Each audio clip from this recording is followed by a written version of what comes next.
오늘은 15절부터 21절까지의 말씀을 중심으로 이 땅의 십부라와 부활하는 제목을 받기를 원합니다. 사단은 언제나 하나님의 영광을 위해 살아가는 우리들의 삶의 목표와 하나님의 선하신 명령을 반대하는 행위를 하면서 존재합니다. 그래서 본문을 보면 사단은 하나님의 백성들을 향해서 두 가지의 부정적인 명령을 하고 있는 것을 발견을 하게 됩니다. 첫 번째가 11절에 노예화 명령이었다면 둘째로는 16절에 나타나는 죽음의 명령입니다. 다시 말해서 이스라엘 백성이 아들을 낳으면 그 아들을 모두 다 죽이라는 명령입니다. 결국 성경의 역사라는 것은 이 사단의 두 가지 정책이요 무게인 노예화와 또한 죽음에 대한 하나님의 대응 역사라고 볼 수가 있습니다. 성경의 역사는 어떻게 사람을 살리고 이 땅을 세워나가느냐에 있는 것이죠. 그렇다면 하나님께서는 이러한 소중한 가치인 생명을 살리고 또한 자유를 주시는 일을 누구를 통해서 하실까요?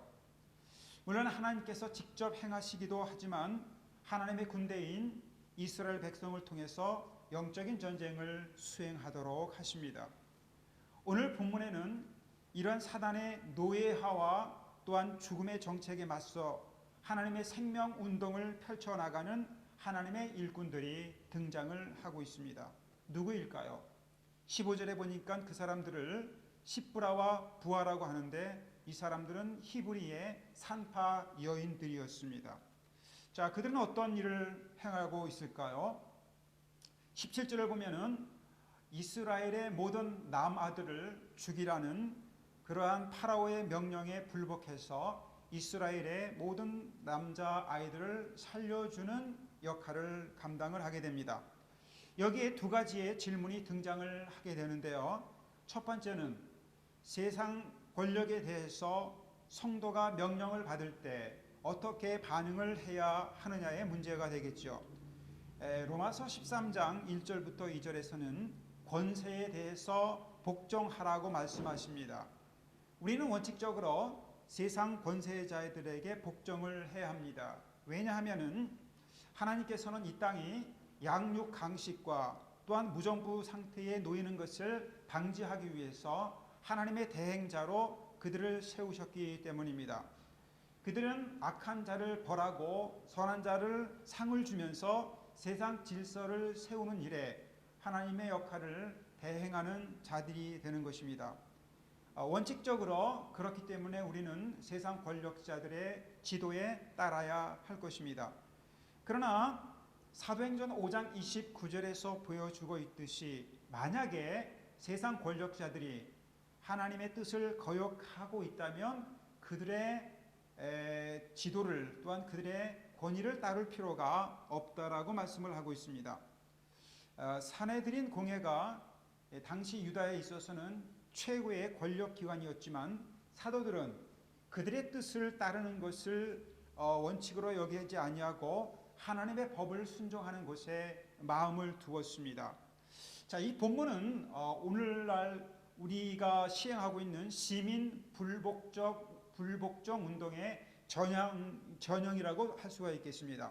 우리 한국에서 6월 민주화 항쟁이 일어났고 또한 KBS 시청료 거부 운동이 일어났듯이 만약에 하나님의 뜻이 아니라고 생각되는 권력이 있다면 또한 이런 세상 권위에 대해서 우리는 불복종해야 한다는 사실을 우리에게 교훈하고 있습니다.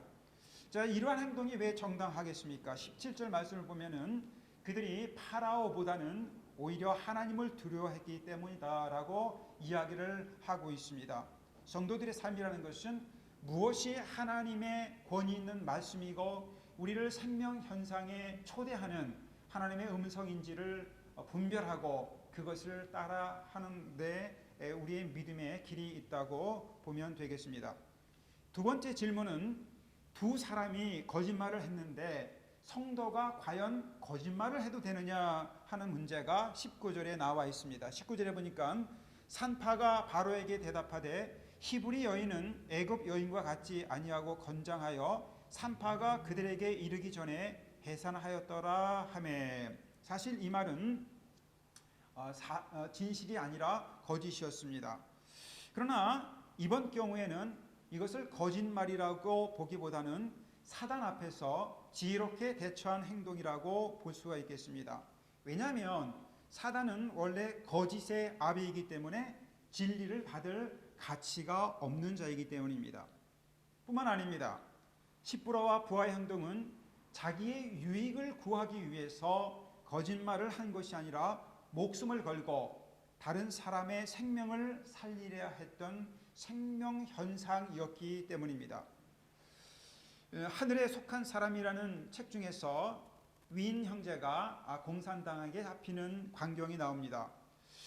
공산당원들이 너의 주소를 대라고 협박을 했을 때에 윈 형제는 다른 형제들이 잡힐 것을 두려워해서 걱정하면서 내 주소는 하늘나라이다 라고 말을 하는 광경이 나옵니다.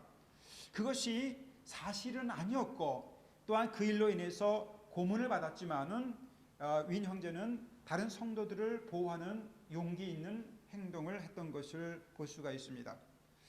마지막으로 함께 생각할 중요한 점은 하나님의 크신 일이라는 것이 작은 자들의 마음에서 품어나오는 순종에서 시작된다라는 사실을 우리가 기억을 해야 할 것입니다. 오늘 말씀의 중심에 서 있는 십부라와 부하는 산파조산원이었다고 기록이 되고 있습니다. 산파조산원이라는 것은 사회적으로 영향력이 있는 인물은 아닙니다. 그들은 사사도 아니었고 그들은 선지자나 제사장도 아니었습니다. 당대의 유력인들도 아니었습니다. 작은 자였습니다.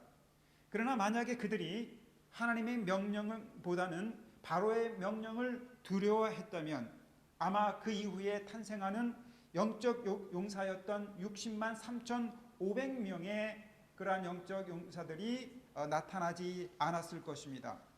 하나님께서 출애굽의 거대한 역사를 준비하실 때에 이렇게 연약한 두 여인을 통해서 시작했다는 점이 매우 중요합니다.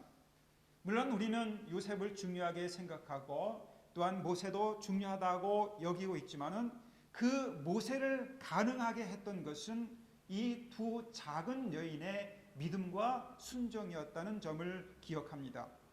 그들은 하나님을 경외하는 신앙과 용기 있는 행동을 통해서 출애굽이라는 거대한 수레를 움직이는 시발점을 시작할 수가 있었던 것입니다.